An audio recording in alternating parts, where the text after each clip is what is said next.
안녕하세요.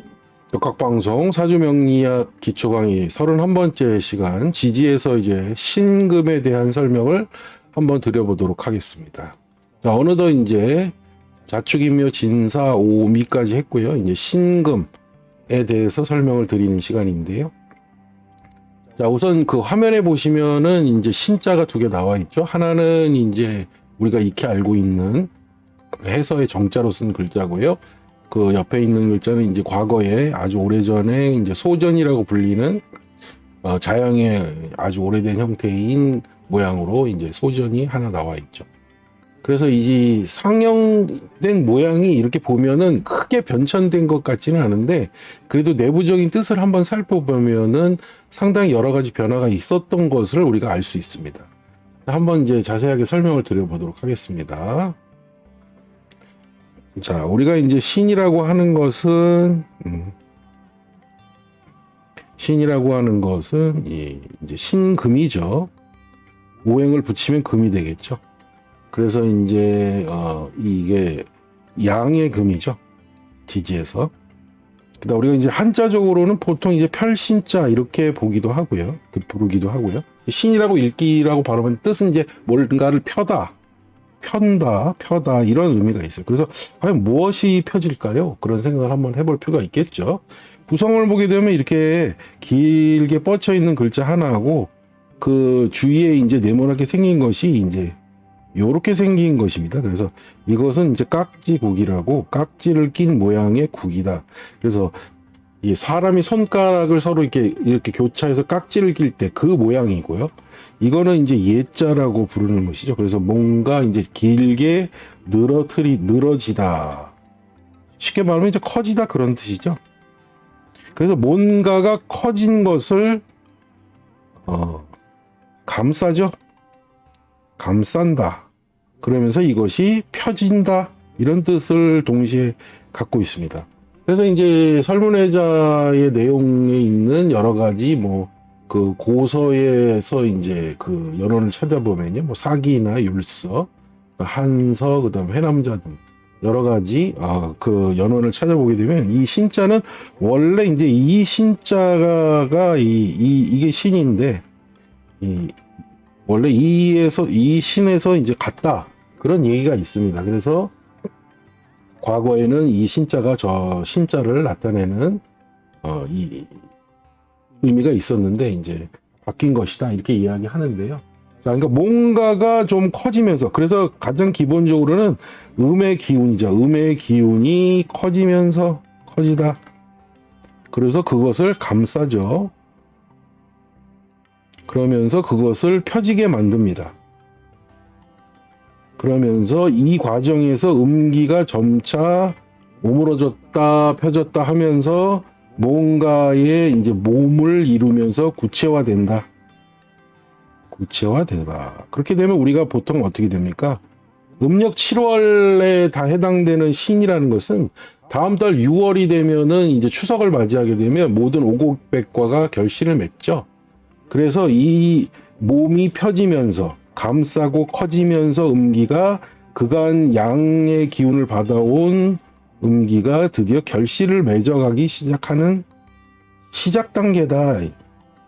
이렇게 해석하는 것이 이제 과거에 이제 그 한자를 밝힌 책들의 내용들의 주를 이루고 있습니다.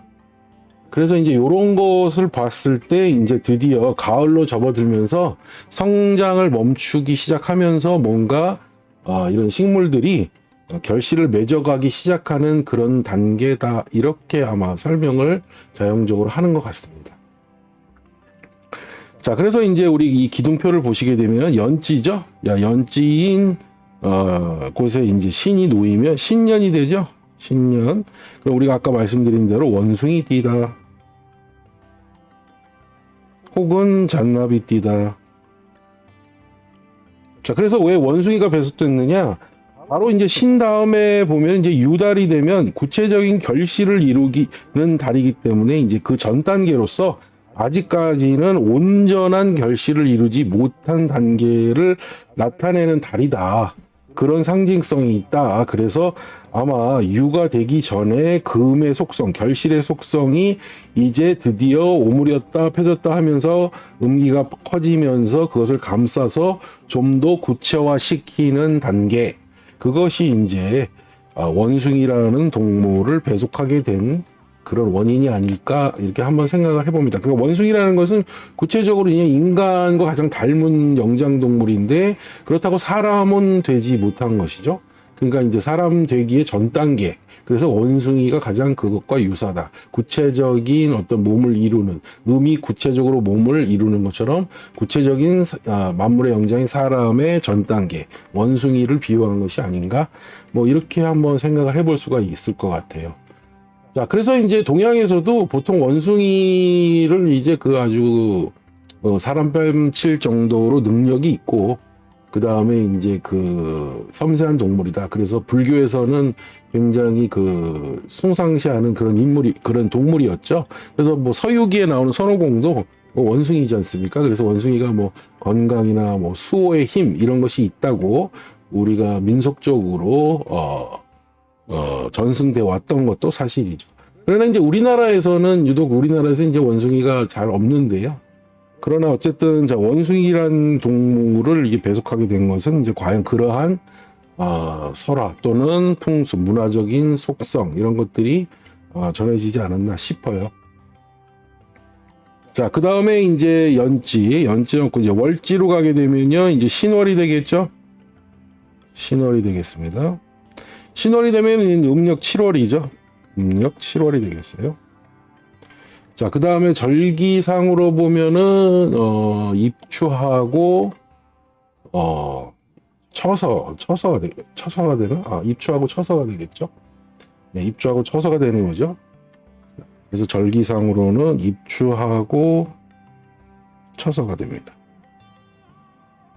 자, 드디어 입추가 되니까요. 이제 가을의 시작이 되면서, 음기가 점점 확장되는 시기로 접어든다. 이렇게 보시면 되겠죠. 자, 장간, 지장간의 형태, 지장간의 비율을 보게 되면은, 지장간은, 무토가 11을 배정받고요. 자, 임수가 이제 또, 10일이 아니죠. 죄송합니다. 7일이죠. 7일이고, 또 7일이 임수가 또 배속을 받고요. 경금이 16일을 배속받습니다. 77, 16. 그래서 이 안에서 임수가 생을 얻죠. 생을 얻는 거죠. 그러니까 이건 뭐라고 말씀드렸죠? 가을이 시작되면서 이 신자의 가을의 시작점에서 다음 계절인 겨울에 임수가 생을 얻는 것이다. 자, 이렇게 보시면 되겠죠? 자, 그 다음에 이제 시를 보게 되면은 신시가 되겠습니다. 신시. 신시는 오후 3시부터 5시까지겠죠. 자, 요즘에는 이제 3시 30분 더 플러스해서 3시 30분부터 5시 30분까지. 요게 신시가 되겠습니다. 자, 그래서 이제 신에 대해서 한번 쭉 다 설명을 드려봤어요. 자, 그 다음에는 살펴봐야 될 게 있겠죠. 자, 신월에서 각각의 십간, 자, 오행의 상태, 오행의 상황 한번 살펴보도록 하겠습니다. 자, 신월에 이제 갑목, 을목이죠. 목의 오행인 갑과 을. 당연히 이제 신월이 되면은 미월까지 해서 이미 목의 기운은 미에서 정리돼서 저장됐죠. 저장돼서 정리해서 들어갔습니다. 그래서 이제 드디어 목의 시절은 이제 끝났고요. 이제 신의 금이기 때문에 자, 가을의 시작이죠. 그러니까 이제 목은 자기 계절을 이미 다 보냈다. 그래서 창고로 들어간 상태, 매우 약한 상황. 그래서 가을의 시작. 그래서 목은 매우 약한 상황.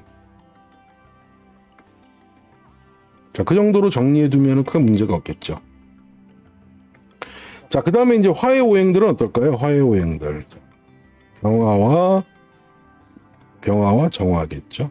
자, 그러면은 이제 가을의 시작이면은 화들도 역시 이제 미에서 이제 4, 5, 미월에서 이제 여름을 나타내는 화의 계절들은 거의 끝났고 이제 미에서 마무리 짓고 이제 신월로 넘어왔으니까요. 상당히 이것도 세력을 잃은 것이다. 약하다 이렇게 보시면 되겠죠. 근데 우리가 실제적으로 음력 7월이 되면 신월이면 아직도 좀 더워요. 그렇기 때문에 실제로 신월 출생이다. 이 신월에 출생한 사람들이 그렇게 실제 사주에서는 보통 화기가 너무 약한 그 조우적인 영역에서는 그런 것이 아닌 경우도 좀 많은 경우를 많이 보게 됩니다. 그러나 어쨌든 이제 화의 오행이라고 하는 병정은 일단 동일하게 이 신금에서도 약하다, 이 신월에 약하다 이렇게 보시면 되겠죠. 자, 토의 오행이라고 하는 무토나 기토도 마찬가지일 겁니다. 대체적으로 이 화와 동일시되기 때문에 역시 약하다 이렇게 보시면 되겠죠. 반면에 이제 금인 경금과 신금은요,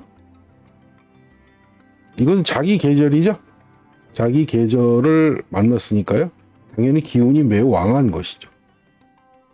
그래서 이제 강한 금의 기운이 이제 왕한 시기로 들어선 거겠죠. 자, 마지막으로 수의 오행은 임수, 계수. 임수와 계수죠.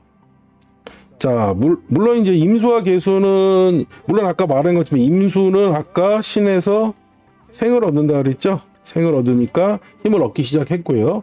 그 다음에 이 금들은 당연히 뭐예요? 수를 생해주죠?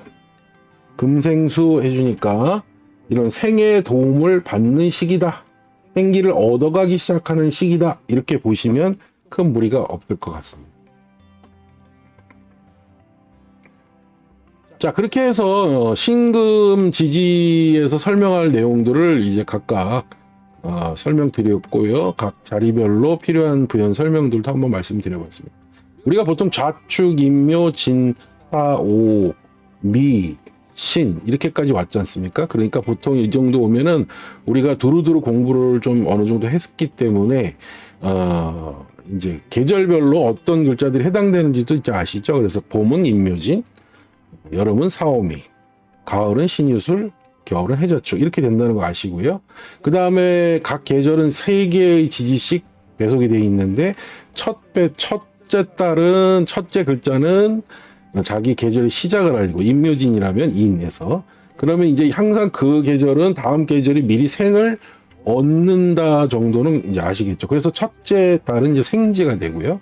그 다음에 두 번째 달은 자기 계절의 가장 본기로서 힘이 제일 세다. 그래서 그것을 우리가 자기 계절의 기운이 가장 세다 해서 이제 왕지다 이렇게 부르게 됩니다. 그러니까 당연히 봄은 묘월, 인묘에서 묘가 왕한 계절이 달이 되겠죠. 그래서 그걸 왕하다 이렇게 보고요. 그 다음에 이제 맨 마지막 달인 자기 계절의 맨 마지막 임묘진이라면 진월이 되겠죠. 진월에서는 이제 봄이 정리가 되지만 아직 그 초기는 지장간 비율로 봤을 땐 목의 기운이 이렇게 실세적으로 넘어와 있어서 강력하게 목의 기운이 작용하기도 하고, 그래서 이제 사령이라는 의미라는 것을 여러분들 잘 이해하시라고 그랬죠. 태어난 날짜에 따라서 사령이 어디에 머무르느냐에 따라서 진월 같은 경우에는 이제 초기면 당연히 목으로 작용하고, 본기에 무토에 해당된다. 9, 3, 18 중 그러면 토로 놀 수 있는 시기가 이제 비로소 된다. 이런 정도는 이제 아시겠죠. 그래서 또한 진이라는 것은 앞에 겨울의 글자인 오행이었던 수의 기운을 저장해서 가운데 3자리에 저장한다. 자, 이 공식은 계속 모든 계절이 공통적으로 이렇게 작용하는 방식입니다. 그러니까 모든 계절의 첫째 달은 다음 계절을 생해주는 데 목적이 있고요. 그 다음에 가운데 달은요, 자기 계절이 가장 강한 것이고요. 그 다음에 마지막 달은요, 앞 계절의 기운 오행을 저장하고요. 그다음에 사령이 본기에 되면 토로 작용하고요. 그 다음에 또한 자기 계절을 마무리하는 달이기도 하고요. 그 다음 또 뭐가 있어? 다음 계절을 열어주기도 하는 것이죠. 그래서 임묘 진월이 되면 다음 사오미인 화의 여름을 열어주기도, 그러니까 수도 정리해 넣고 화도 열고 이렇게 하는 것이죠. 자, 이러한 용도의 이 패턴 변화, 이건 계속 계절의 변화에 따라서 동일하게 이루어지는 것이니까요. 여러분들이 지지를 공부하시면서 기본적으로 이렇게 지금 말씀드리는 여러 가지 기본적인 사항도 아시셔야 되겠지만, 지금 말씀드린 이런 계절의 작용력, 지지가 각각 하는 일, 요런 것들의 용도를 염두에 두시면서 계속 공부해 나가시면은 지지에 대한 그 깊은 뜻을 잘 이해하시고, 실제 사주에서 이제 앞으로 그런 용도가 곧 사주 해석의 기본적인 모체가 된다. 이거를 이해하시면 될 것 같습니다. 자, 오늘은 사주 명리학 기초 강의 지지에서 신금에 대해서 한번 말씀드렸습니다. 자, 벽강이었습니다. 다음 시간 또 찾아뵙도록 하겠습니다. 감사합니다.